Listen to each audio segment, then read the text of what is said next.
it's Mary Amy, and this is Signs of Light. How is everyone tonight? I'm just having my daughter check to make sure that this is streaming properly. Well, it's Thursday night, and I haven't been streaming in the last few days because I was literally doing some other work that was on my agenda, and I apologize. I know I said 66 days to inner peace and personal serenity, and we are on that. And so Signs of Light is here. I'm back in New York. I was in Montauk for a few days, and I spent Memorial Day weekend there. I just don't know. I haven't. Now I'm just going to check. I'm going to call her, and I'm going to put her on because I'm wondering, are we on right now? Yeah. Are you on right now? Because I'm trying to stream and make sure, and I have you on camera. Yeah, you're good. Why didn't you tell me? I just turned it on. You didn't do Hey! that. Anastasia, you gotta get on it. I texted you. Okay, so you have to let me know how it goes. Oh, she hung up. She doesn't want to be on. Well, that's not surprising, is it? Okay. Tonight we have so much to cover. We are going to cover Alien Autopsy from a famous, infamous movie.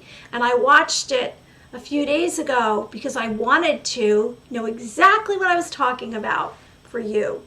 And we're going to give a white light energy field visualization exercise, which is something that I started doing 2014. And this is how I cleared away energy. And I'm going to do it for you. And it's coming out of this book that I wrote way back in 2015. And then we're also going to cover Bigfoot and Teddy Roosevelt. And don't forget UFOs. We are going to be covering UFOs. Anybody would like to chat with me, go ahead and chat. I'm here. I'd love to hear from you. So before we go forward, I just want to say a disclaimer. I am not a medical professional.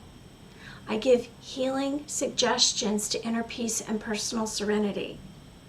My holistic modalities include, I'm an intuitive wisdom coach, which means that I've given readings, I've had clients, I did corporate events for many years, I worked out of an office in my town, and I am a Reiki master. I do energy healing myself. And hello, hi, who's that? Welcome. I never can say these names. Hello. It's good to see someone out there. I don't know if you know what I'm all about. I'm all about conspiracy theories and light and love. And I do a combination of those. Divine radiance. And not only am I in energy healing, what are you talking about? What I'm talking about right now, I am just giving an intro, and then I'm going to talk about alien autopsy. I don't know if you've ever seen what an alien autopsy is, but I'm going to show a clip from a movie and a famous film, and this was taken from Roswell, 1947. I have a picture from that, so we're going to move on. And so I'm going to just share that with anyone who wants to talk. I'm talking about alien autopsy, that's right, and I'm Mary Amy, and I'm in New York. Autopsy. I'm so bad at this writing thing. I've got to get this down because you guys are going to just run away. You'll be like, I don't want to watch you. It's not that interesting. Yeah, okay. This is the best channel. Yes, it is. An interesting topic. And I'm going to cover, there are some new UFO leaked, but I guess they were declassified clips, and there's going to be a report put out by the Pentagon and the government. Anyway, so, and I'm also an ordained minister, which I have not utilized that yet. I can marry people, but I haven't done that yet. I have been married, but I'm not anymore.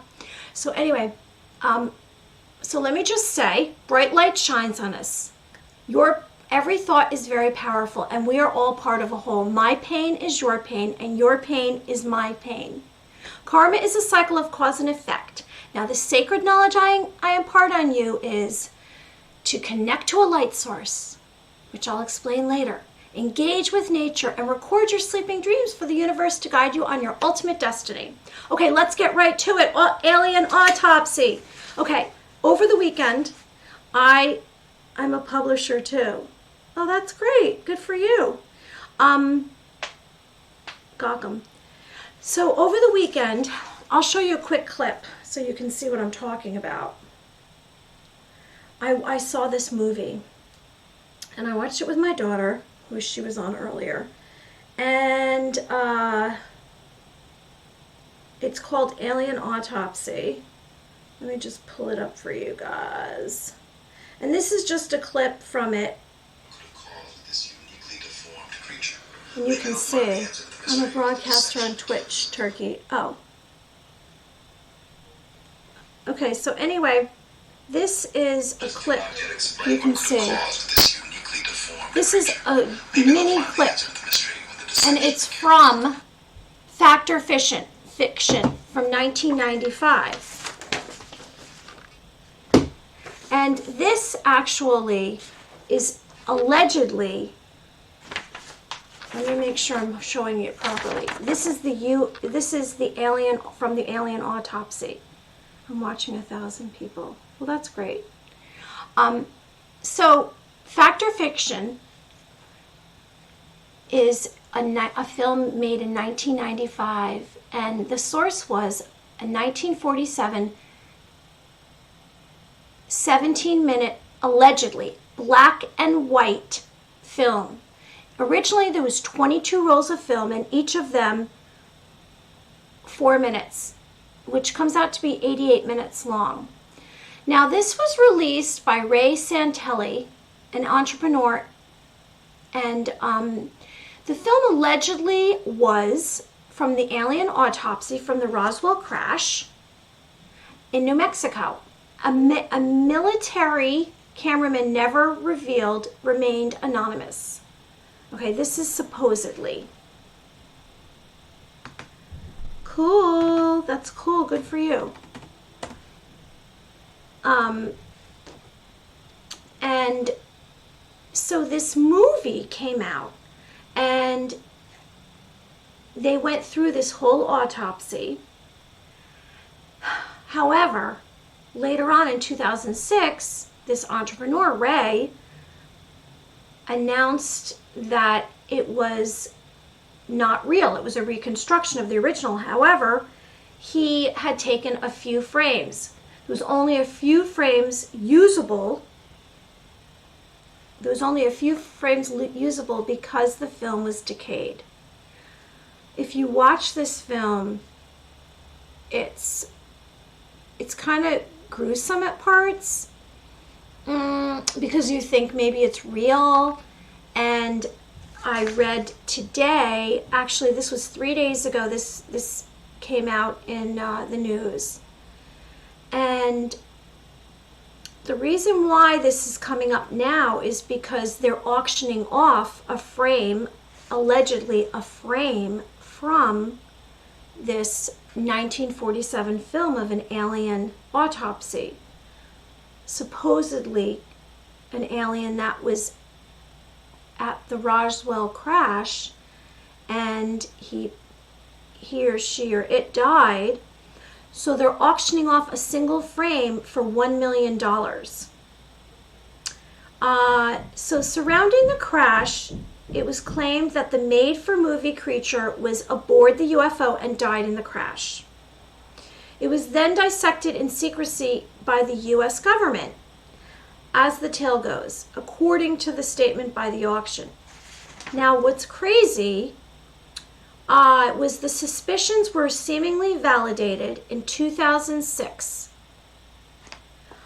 where a sculptor and a special effects designer named John Humphreys claimed that not only had he crafted the alien in the autopsy footage, he had also appeared... Oh, here's my friend. I'm just going to say hi quick. Okay, I'm streaming if you want to watch me right now. Okay, bye. Okay, bye. So a special effects designer named John Humphreys claimed not only had he crafted the alien in the autopsy, but he also appeared in the film as one of the pathologists. It was really well done. I watched it. And I just also want to say, before we move on from this, I have this other picture. See, now this is not a good example of, see the difference? This looks like authentic. This looks like maybe, I don't know, maybe it's made out of silicone or something like that. But if you look at this, right, the hands, there's six fingers and feet, toes, and now this is allegedly from the original, and like I said, this is not a good version of the alien autopsy. Now what's interesting about the auction for the frame, the surviving frames, is that on May 27th, bidding for the NFT of the autopsy film frame was underway. An online marketplace specializing when the auction was derailed by a distributed denial of service. A flood of internet traffic overwhelmed the site and then it crashed. So a representative of the auction told Live Science in an email a new listing is now in place and bidding. So I don't know what's going to happen with these frames from the alien autopsy. If you want to check out the film, like I did, you can find it on YouTube. I think it's like $3.99 or something like that. And I showed you what it looked like. This is what it looks like. Can explain what could have caused this uniquely deformed creature. Maybe they'll find the answer to the mystery when the dissection begins. So I just, I don't want to put that on there because that's not mine. But if you want to watch it, it's called Fact or Fiction. It's from 1995, and allegedly there is a few frames from the alien autopsy. Okay, everyone out there, you know what I do. I do visualizations. So first, I think what I'm going to do is, I'm going to do the visualization, which is a relaxation exercise. We all can use this if we're feeling stressed out, it's a work night, maybe you're not working, maybe you're just playing games online, I don't know. But I do these visualizations because I'm a coach, and this is what I do. I love to do this. So let's do this together if you want to stick around. If not, you can come back. I'm going to also talk about Bigfoot and the most current UFO photos that have been put out by the Pentagon and the director of, not Homeland Security, but I think Director of Security. Okay. Blessings. Our intention today is to release pain through a source of light. Let's realize connecting your mind, body, spirit to divine light will shed darkness in yourself and unblock your true purpose and passions. Your heart visualization begins now. I'd like you to find a quiet space, sit or lay down comfortably. Let's begin to relax our body and our mind. Let's breathe out old energy and thoughts. Let's relax from the top of our head, our crown chakra, to the tip of our toes. Let's deeply breathe together 3 times.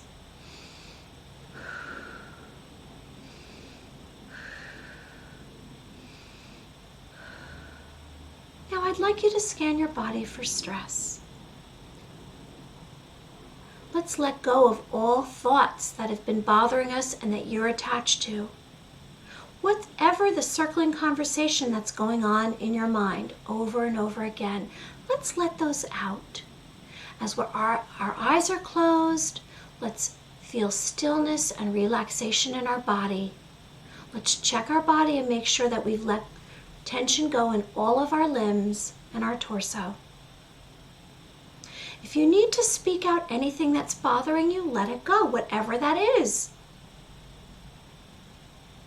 Now I'd like you to connect to your heart. Whatever that means, whether you see it, you feel it, whatever sense that you're using, if you're using your thoughts, your heart, whatever that means, I'd like you to connect to your heart. Identify what that is. Now, ask your heart to let go of any pain, anger, sadness, or fear, any negative emotions or darkness that you're holding on to. This will allow space for forgiveness and light to enter you. Let's try to reach for peace, and let's see a light inside of our hearts, a beautiful glowing light, whatever that is to you. It might be something that you feel. You might be feeling it. It might open you up to something else. You also might cry a little, or you might just be engaging with yourself. And let's remember that if we're just starting to do this, it's okay that we're not going to be able to feel everything immediately. Now, the beautiful glowing light in your heart, let's accept the light. You are safe in the light, and the light grows bigger and bigger, and it fills your bones, your flesh, your organs, and every single cell in your body. Let's give permission to allow this light to touch every part of you. As the light grows bigger, you feel more pure, more safe, more relaxed, and you feel safe, and you embrace the light. Let's also give permission for the light to enter the space around your body, your energy field.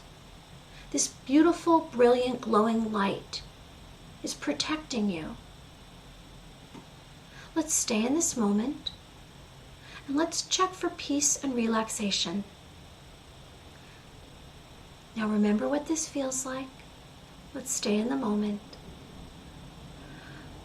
Let out a breath if you need to. And I will count backwards to 3, and you will open your eyes. 3, 2, 1. I'm so appreciative that you joined me for that visualization. Thank you for joining us.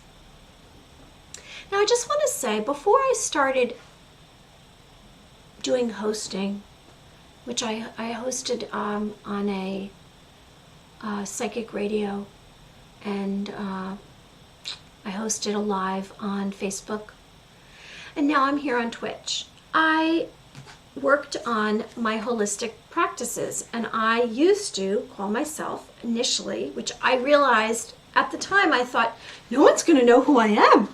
I'm Mary Amy, but I gave myself this name, Blue Butterfly. And I started out by saying that. And I went to healing fairs, and I gave readings as Blue Butterfly.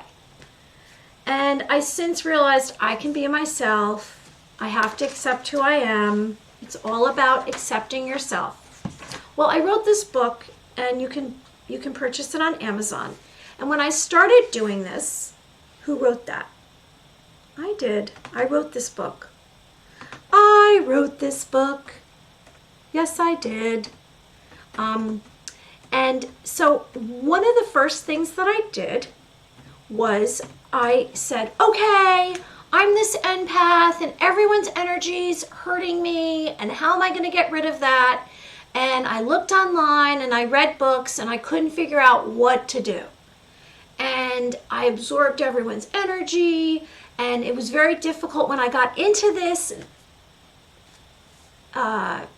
field, this industry, because you hit mediums and psychics, and some of these people are dealing with some really dark entities, and it was bad. So I had to figure out a way to clear away. So anyone who, even if you're not an empath, this still will help you. And if you are really extrasensory, you feel everything. And sometimes when we have trauma or we have bad stuff happen to us, it's like a piece of our soul leaves, and then we have a hole. And when we have a hole, negative people and stuff and energy can kind of seep into us. So here we go. I'm going to tell you. So in this book, there's what's called how to create your white light energy field. I'm just going to run through it quickly because we have to get on to Bigfoot and Teddy Roosevelt, Sasquatch. Before we get on to that, I just want to say, so what is an energy field? So around us, we all have, and that's how I can do a reading, because I see inside your energy field in my third eye. I know it sounds kooky, but it's true. Your energy field, in your energy field is stored characteristics of yours, which are your spiritual, your mental, your emotional, and the most important things and aspects of your life. And that's how come when I give a reading, I say, oh, hold my hand. Is it okay if we hold hands? Let me connect to you. And I just hear their voice and immediately I get information. And maybe I get an animal, which is, a symbol of something else. Usually I get information and then it tells a little story. Now, enough of that. I'm going to explain to you simply that we all have an energy field. And if we don't want negative people or negative things in our life, and how we get what we want and manifest is by clearing away anything dark around us, which is like in our personal boundaries, which is this space right here. And I talk about that. We have to have personal boundaries. You're not allowed in my space unless I give you permission. And if someone comes in, then you say you have to leave or back off. Okay? So here we'll do it. We'll do it together. Do it with me. Okay? So you can either stand up or sit down. So I'd like you to close your eyes and I'd like you to imagine yourself. Close your eyes. I'd like you to imagine white light surrounding you, horizon to horizon. So close your eyes and imagine that there's light. And when I say white light, what does that mean? I mean, when you look up at the sky and the sun is shining on you, that light that you see, that really white light. Now, what's white light? White light is the strongest light, and it's only good. And so close your eyes, and you imagine white light, horizon to horizon. So as far as you can see in every single direction, to the left, to the right, in front of you, behind you. So it's forever. And you imagine that. Now I've been doing this for a really long time, so I can see white light. I can see light. I don't have to close my eyes. But when you first start doing this, close your eyes. Now, nothing, you have to say a positive mantra like, nothing will be allowed in my energy field without my permission. That's all you have to say, is nothing's going to be allowed unless I accept it. See, when we clear away any darkness, then we can put into our energy field what we want to manifest. If that makes any sense, I don't know. To me, it makes sense. So step 2, I'd like you to visualize whoever you want in your energy field. So let's say your family members. So you close your eyes, you see light, and you imagine your family members, and you imagine your loved ones, and whatever you want. Maybe you want something. Maybe you want, I don't know, maybe you want like a puppy dog. Something living is what I'm trying to say. Okay, that's step 2. Step 3 is now add pieces of nature. And it's funny, when I started doing this, I imagined moss under my feet. I imagined a waterfall. I imagined flowers. So start imagining positive pieces of nature, which are anything like, you can say a tree, you can say little wild animals if you want. You can say a bunny or a squirrel or a bird. Okay? Nothing ferocious. You really don't want to be imagining in your energy field a lion or something that might be rough and aggressive. You want to pretty much imagine in your energy field something sweet and adorable, because you're trying to get rid of anything, too rough. Okay. Now, step 4 is what you want to have in your life. So let's say you want to imagine, hi, I love the fun.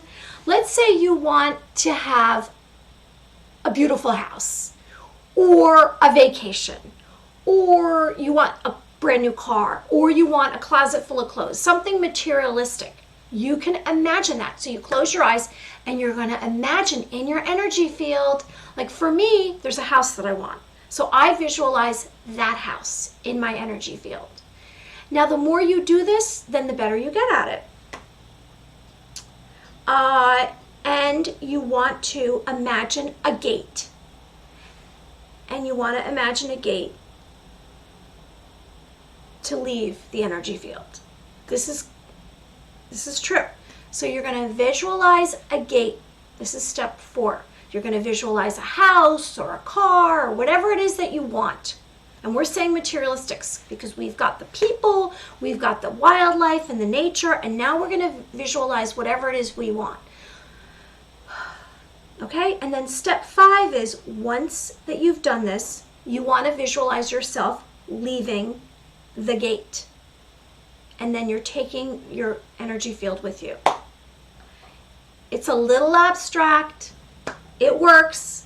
It's where I can manifest. I've manifested. Okay, and so that's the 5 steps. And if you want me to talk about that another time, I'll talk about it. Okay, let's move on. And we're moving on to chat with me. No. Okay, we're moving on to Bigfoot and Teddy Roosevelt.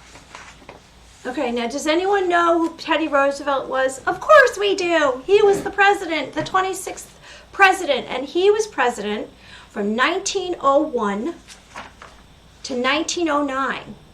And he, in his book, I ordered this book, and I got this book. This book is from 1892. He speaks of Bigfoot, and he talks about Bigfoot. Now, Teddy Roosevelt was alive. Oh, just tuning in first time. Hi, nice to meet you. Jabronk. Great to meet you. I have to say hello to everyone because I'm sending light to everyone. I want everyone to be happy. I'm your friend. I'm here. My name's Mary Amy. Okay, so Teddy Roosevelt. Here's a photo of him.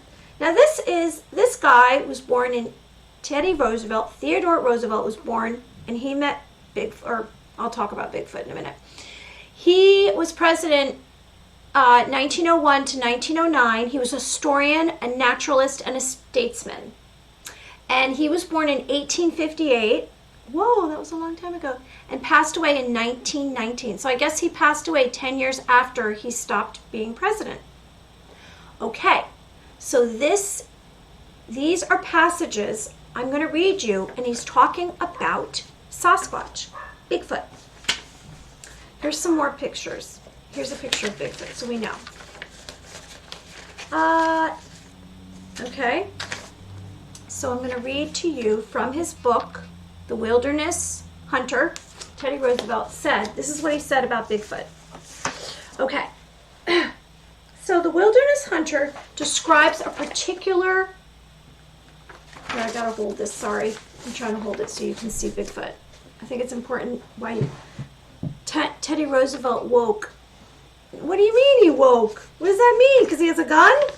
What does that mean? Teddy Roosevelt woke? How's he woke? What happened to him? Should we put Bigfoot out? We'll put Bigfoot out because Bigfoot, it's important, right? Okay, so in The Wilderness Hunter, he describes a particular incident with a Native American guide while hunting in the mountain range. Okay. He says, indeed, the night sounds of these great stretches of mountain woodland were very weird and strange. I never before so well understood why the people who live in lonely forest regions are prone to believe in elves, wood spirits, and other beings of the unseen world. Something was lurking out there, and what? It's easy enough to chalk up those to night sounds, to conventional animal cries, distorted by distances and mountains. This is what Teddy Roosevelt said in his book from 1892. Roosevelt was also an experienced outdoorsman. Something clearly spooked him to the point where he keeps his remnants relatively short. contrast in some of the other tales. Okay, so this is what he says. This is the story of how he encountered Bigfoot. Frontiersmen are not, as a rule, apt to be very superstitious. They lead lives too hard and practical, and have too little imagination in things spiritual and supernatural. I have heard but few ghost stories while living on the frontier. Those few were of a perfectly commonplace and conventional type, but once I listened to a goblin story which rather impressed me. A grizzled, weather-beaten old mountain hunter named Bowman. This is the guy. Okay, so he says, who born and had passed all of his life on the frontier, told the story to me. He must have believed what he said, for he could hardly repress a shudder at certain points of the tale, but was of German ancestry, and in childhood had doubtless been saturated with all kinds of ghost and goblin lore, so that many fearsome superstitions were latent in his mind. Besides, he knew well stories told by the Indian medicine men in their winter camps of the snow walkers and the specters, spirits, ghosts, and apparitions. I'm getting to the Bigfoot. When the event occurred, Bowman was still a young man and was trapping with a partner among the mountains, diving forks of the salmon from the head of Wisdom River. Not having much luck, he and his partner determined to go on into a particularly wild and lonely pass through which ran a small stream that is said to contain many beavers. The pass had an evil reputation because the year before a solitary hunter who had wandered into the slain seemingly by a wild beast. Now this is the first time that I heard that Bigfoot was ever violent. Never heard Bigfoot be violent, but according to this book, Wilderness Hunter by Teddy Roosevelt, Bigfoot was a wild beast. This is the first time, because I plan on meeting Bigfoot one day. The pass, okay, so, because a hunter who had wandered into was slain seemingly by a wild beast, the half-eaten remains being afterwards found by some mining prospectors who had passed the camp only the night before. So this was early on. This was in the this had to be before he was president. This was when he was hunting. It was 1892, and he was president in 1901. The memory of this event, however, weighed very lightly on the two trappers, who were as adventurous and hardy as others of their kind. They took their two lean mountain ponies to the foot of the pass, where they left them in the open beaver meadow. Then they struck out on foot through the vast, gloomy forest, and in about 4 hours reached a little open glade where they concluded to camp, as signs of game were plenty. There was still an hour or two of daylight left, and after building a brush lean-to and throwing down and opening their packs, they started upstream. The country was very dense and hard to travel, as though there was much timber, although the somber woodland was broken by small glades of mountain grass. They were surprised to find that during their absence something, apparently a bear, had visited camp and had rummaged about their things, scattering the contents of their packs and in sheer wantonness destroying their lean-to. The footprints of the beast were quite plain, but at first they paid no particular heed to them, busying themselves with rebuilding the lean-to, laying out their beds, and storing lighting the fire. While Bowman, he's the trapper, was making supper, it already being dark, his companion and as soon took a brand from the fire to follow them up, where the intruder had walked along to a game trail after leaving the camp. When the brand flickered out, he returned and another, repeating his inspection of the footprints very closely. Coming back to the fire, he stood by it a minute or two, peering out into the darkness, and suddenly remarked, "Bowman, that bear has walking on 2 legs." Bowman laughed at this, but his partner insisted he was right. And upon again examining the tracks with a torch, they certainly did seem to be made by 2 paws or feet. However, it was too dark to make sure, and after discussing whether the footprints could possibly be those of a human being and coming to the conclusion that they could not be, the 2 men rolled up in their blankets and went to sleep. Not good.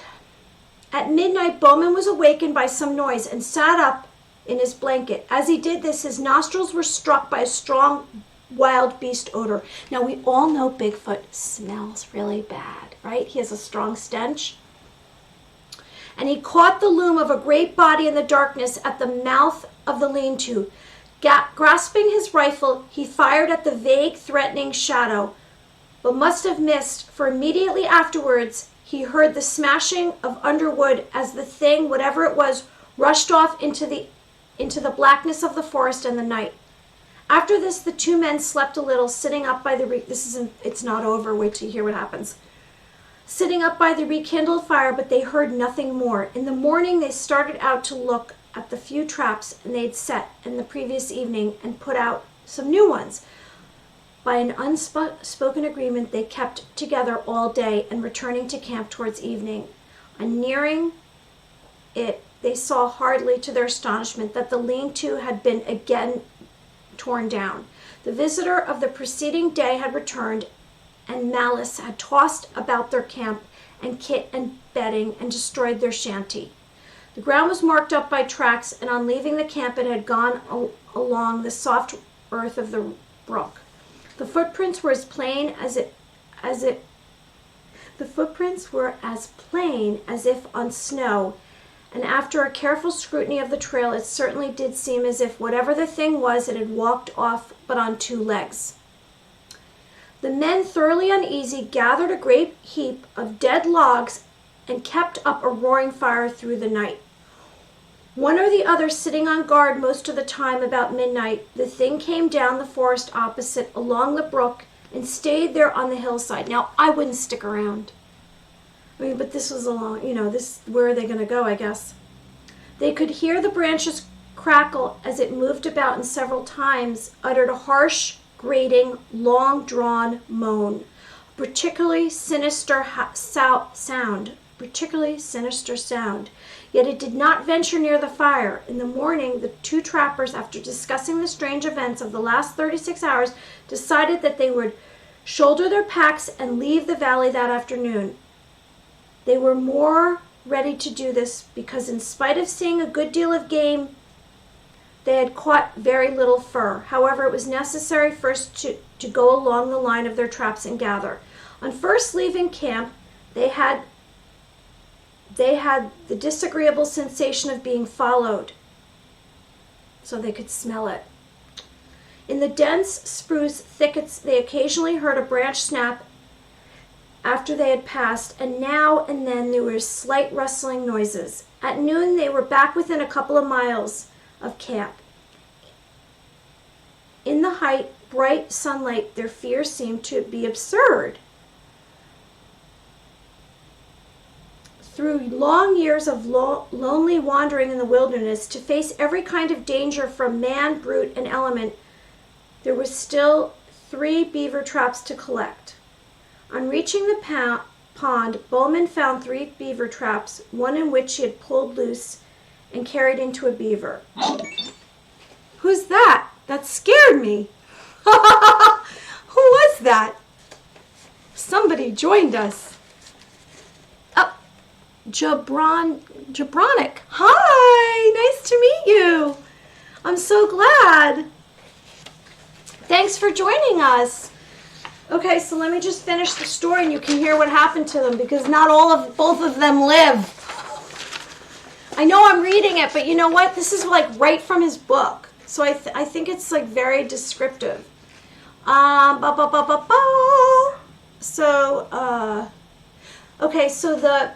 At last he came to the edge of the little glade where the camp lay and shouted as he approached, but got no answer. The campfire had gone out, and through the thin blue smoke was still curling upwards. Near it lay the packs wrapped and arranged. At first Bowman could see nobody, nor did he receive an answer to his call. Stepping forward, he again shouted, and as he did, his eye fell on the body of his friend stretched beside the trunk of a great fallen spruce. Rushing towards it, the horrified trapper found that the body was still warm, but the neck was broken, while there were 4 great fang marks in the throat. Now, I don't know, does Bigfoot have fangs? But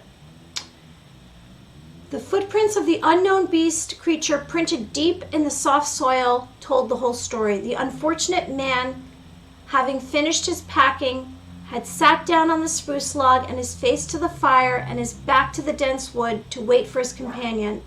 While thus waiting, his monstrous assailant, which must have been lurking in the woods, waited for a chance to catch one of the adventurers unprepared, came silently up from behind, and walking with long, noiseless steps and seemingly still on 2 legs.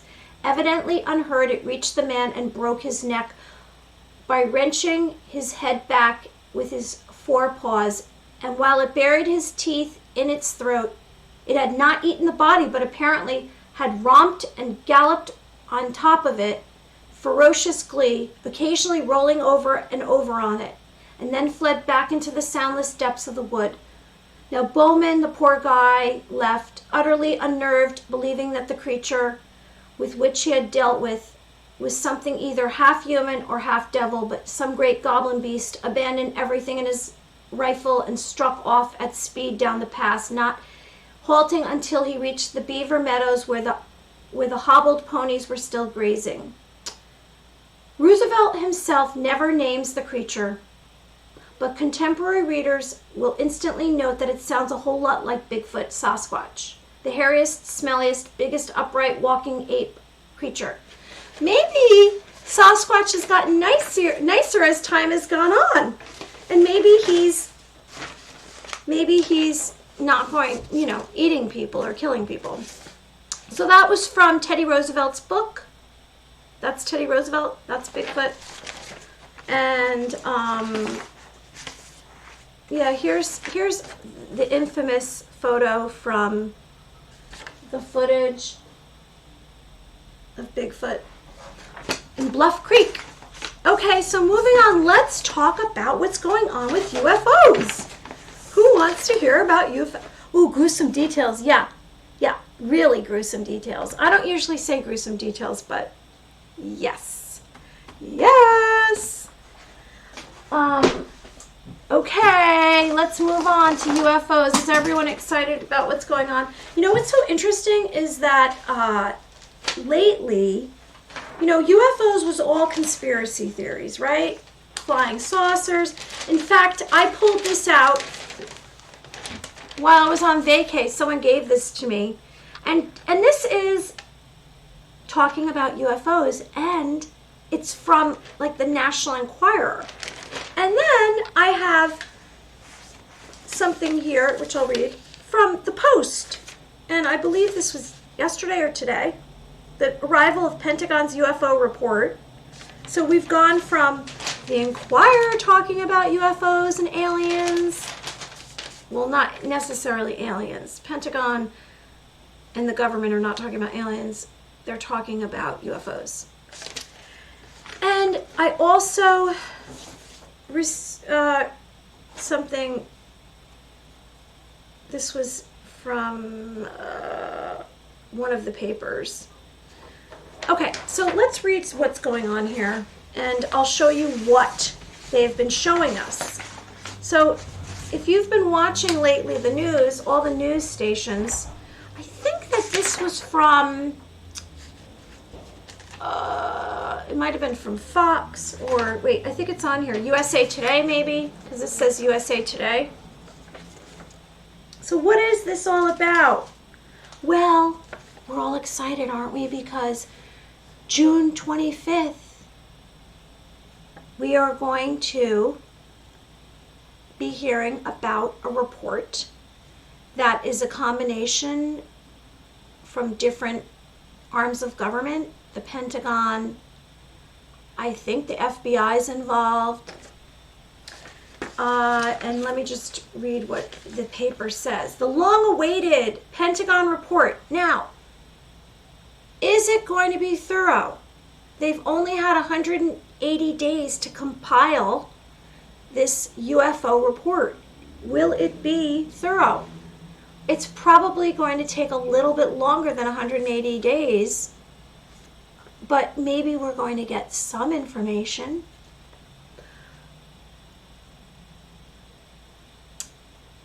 More videos showing unidentified objects, which now they call them unidentified aerial phenomenon, UAPs.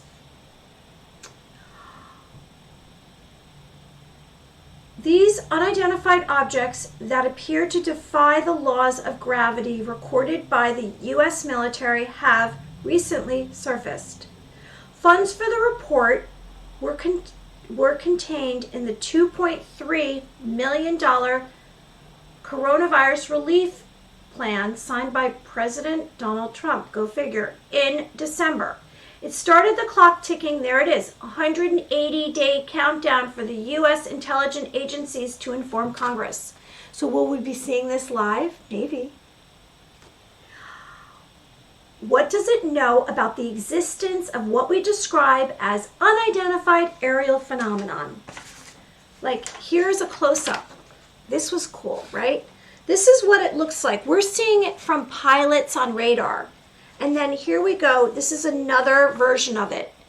And what's interesting is, and intriguing and mysterious as is, that these UAPs are flying at exorbitant speeds, traveling in air, and they disappear into the water.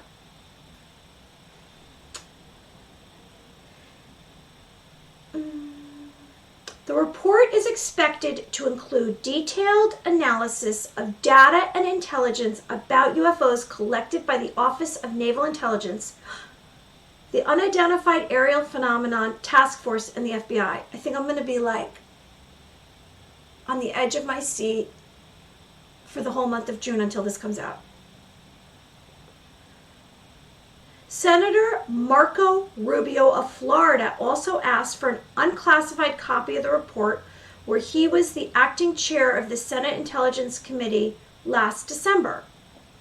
In an interview with CBS News 60 Minutes last month, Rubio said the U.S. should take the reports of the UFOs seriously. Do you guys take it seriously? I take it seriously. Yeah, there we go. I'm scared, to be perfectly honest.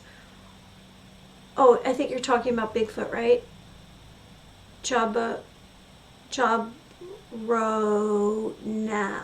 I can't say any of these words. UAPs, UFOs. So I want us to have a process to analyze the data every time it comes in, that there be a place where it is cataloged and constantly analyzed. Imagine if, well, there is a place, civilians have a place. MUFON, you can go on MUFON and there's a map, and there's like little, it looks like it would be like if it was on a wall, little pins, kind of like, I have like, this goes to this goes to, little pins, and you bring your mouse to the pin, and it all over the state, it'll say, you click on, and it tells you the date of the UFO, the UAP. Usually there's a little video that someone posts, and then it describes it. Of the UFOs, I don't think there are any question of the legitimacy anymore. I know. Yes, that's so true. And you know what? It's like all these people feel validated who've been investigating and talking about this for years. Okay. Now this is what it's funny that this was kind of mocked and made fun of, and people say, oh, you're a conspiracy theorist, and it's inspirational that now conspiracy theorists are becoming validated, and mainstream news is talking about what, all of these investigators and people who've had encounters and sightings. And I've talked about aliens, which I had last week. I had Mujin, who is an energy healer, and he talked about aliens and blue aliens, and it was very intriguing. And I've also spoken about alien abduction. So who's manning these UFOs? Are there aliens? Are they piloted from another location? We don't know. Okay, so I'm just gonna, I thought this was interesting. Here, like I said, this was in the Inquirer, but it talks about, now these guys are all been on the news as well. And so this is Sean Cahill and Christopher Mellon. I know these names are also familiar to me. I know that some of them, and then Ryan Graves is a pilot. And what's their concern? Their concern is this a threat to national security? Because we need to take, it's, there's been so many sightings, yet I don't know if they're telling us now, and it's all along been so many sightings. It's not new. It's not news really. It's old. It's kind of antiquated, which tells me how far behind are we with dealing with these incidents. Do I sense that these aliens or these UFOs are dangerous? It's funny because I read about Roswell and Area 51. Roswell was where the alien spaceship crashed July 4th, 1947. A rancher encountered and found the flying saucer. And then debris from the wreckage was taken to different locations, and aliens live and ones that had passed. And so I wondered, I read that possibly the aliens, or the UFOs, I shouldn't say aliens because we don't know if there's aliens, the UFOs, UAPs, if they were around because they were concerned about us creating a war. Why did they come now? Why are they coming around now? Are they worried about our military? It seems to be that these sightings are categorically in locations where there's pilots. However, I do see that, I've spoken to people. It's funny, people in this industry, people that are looking into the same subject and topics that I am, talk about either they've had a UFO sighting or someone they know. So,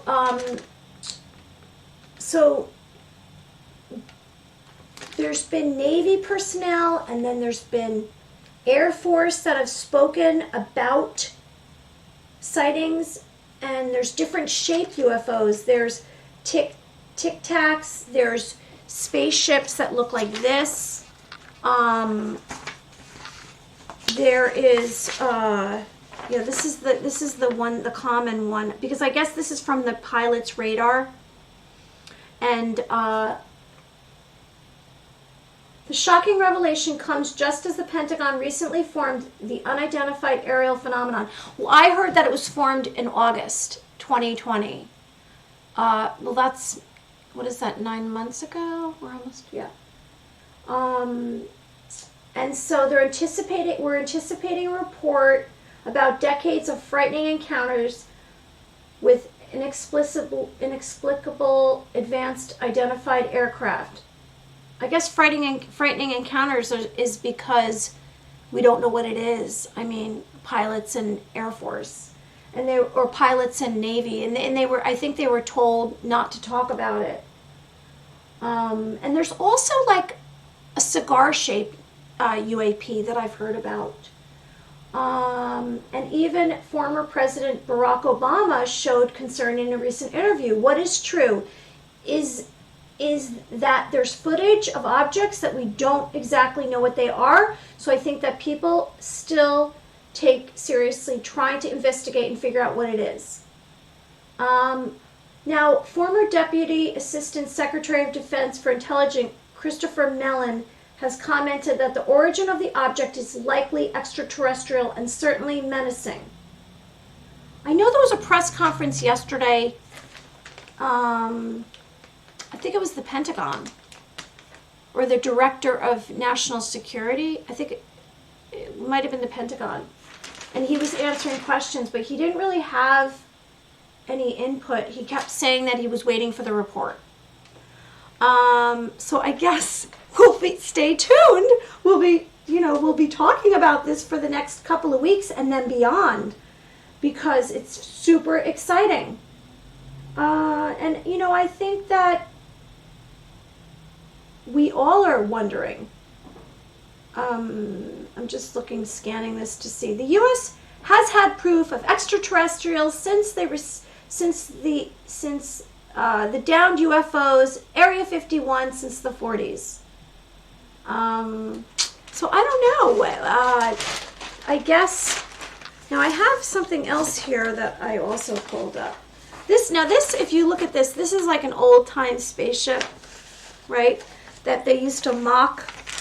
They used to say, "That's crazy. This is crazy. It's made up."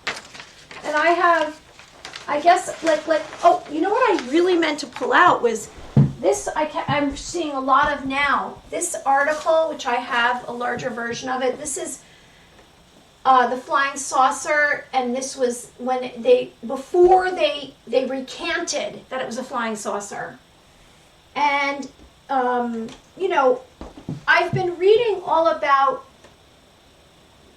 the movies they made about UFOs, and here's another picture, and then aliens, of course. So I don't know. Area 51. I gotta get out there. I gotta see what this is all about. I wonder if Area 51 is going to be mobbed now because of this. Is everyone going to just run to Area 51?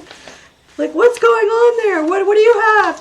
Okay, so I wonder about alien reverse technology or reverse alien technology. I spoke of, and my daughter mocks me over this because I talk about the invention of the transistor, which came out of Bell Labs 3 months after Roswell, the alien crash, and is our technology from aliens? I don't know. I wonder about that.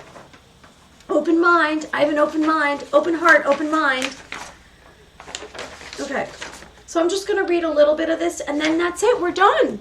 And I will be streaming tomorrow. Let me update you before anyone leaves. Tomorrow, I'm excited. I am streaming, and I have a guest, and her name is Evelyn, and she's a psychic from Scotland. And Evelyn is going to give a reading, and she talks about premonitions. And unlike me, if I hear or if I see or know something bad is going to happen, I don't tell anyone because I can't. Oh, you want to see the alien again? The alien body? Sure. Are you talking about the alien autopsy? Yes. Yeah, okay, so this was a bad version of an alien autopsy, right? And then here's another. This is allegedly an alien. Wait, why do I hold it up backwards? Okay, so here we go. If you can see, here's the head over here. And this was from the movie, which I mentioned earlier, which was Fact or Fiction from 1995. You can see it on YouTube. And you know what? I don't like the sad stuff. I don't want anything bad to happen to anyone. I guess what I can do is I can share this picture, and what I really like is this one, because I think this is super cool. Oh wait, no, this is cool. This is cool. I'll hold this one up. Okay, let me just see if there's anything on here. Okay, so Jeremy Corbell released a video of a sphere-like shaped aircraft dashing side to side, caught on camera from the USS Omaha off San Diego coast in 2019, July. This thing appears to drop into the water. There was a submarine sent and nothing was found, no wreckage, no destruction. That's according to the Department of Defense, which confirmed the authenticity of the videos Corbell has made public, including a radar footage Corbell released last week from the same event, showing Omaha swarmed by as many as 14 UFOs, or what the military calls UAPs. So another video shows night vision footage of a triangle-shaped UAPs, oh, I forgot to mention that, flying 700 feet above the USS Russell. They were pyramid-shaped UFOs, and this is an intelligent briefing. Well, you know what? So basically, we're talking about triangle-shaped UFOs, tic-tac-shaped UFOs, cigar-shaped UFOs, and then the old-time spaceship UFOs.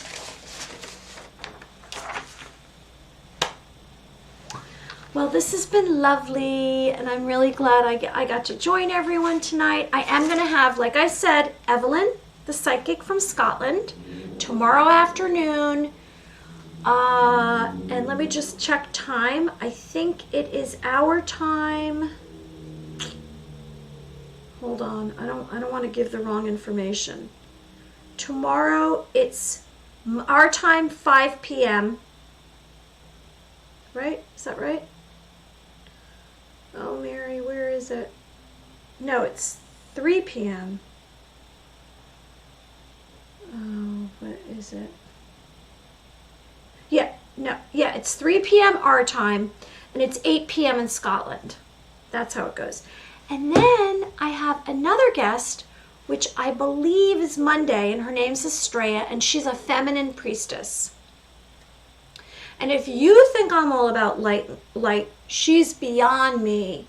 She basically is connected to other dimensions and realms, and is very sensitive, very, very, very sensitive, and a beautiful human being. She's coming from Bermuda. Well, thank you for joining me, and you can find me on MaryAmyOfficial.com, which is my website, and I post all of these videos. I have a YouTube account, Mary Amy Official, and I repost because these videos stay up for 2 weeks, and then we only have clips. And I have Instagram, Mary Amy Official, and Facebook, Mary Amy Official, and I'd love you to follow me. I put posts about beautiful water themes, and I give helpful tips to inner peace and personal serenity. Now, don't forget, 66 days to inner peace and personal serenity. I have to look at the calendar. I don't know how many days in, but you know I'm going to go past that 66 days. If we can reconfigure our energy flow and our energy pattern, we can bring in all of our dreams, and we can manifest whatever we want. We release negativity and we bring in light, and we can manifest. Don't forget about the white light energy field exercise. So thank you for joining us today. My blessings to you. And in honor of my Scottish grandmother Lucille, Lang may your lum reek. Lang may your lum reek. My middle name's Lucille. My grandmother's name was Lucille. She's since passed when I was a kid. And this means Lang may your lum reek. I wish you good luck and good fortune in the future, and I wish you well, and I hope you find the beautiful glowing light in your heart. And I'm here, and I hope you join me tomorrow at 3 o'clock. I'll probably start a little bit before, and we'll have Evelyn from Scotland, Psychic Evelyn. Have a great night.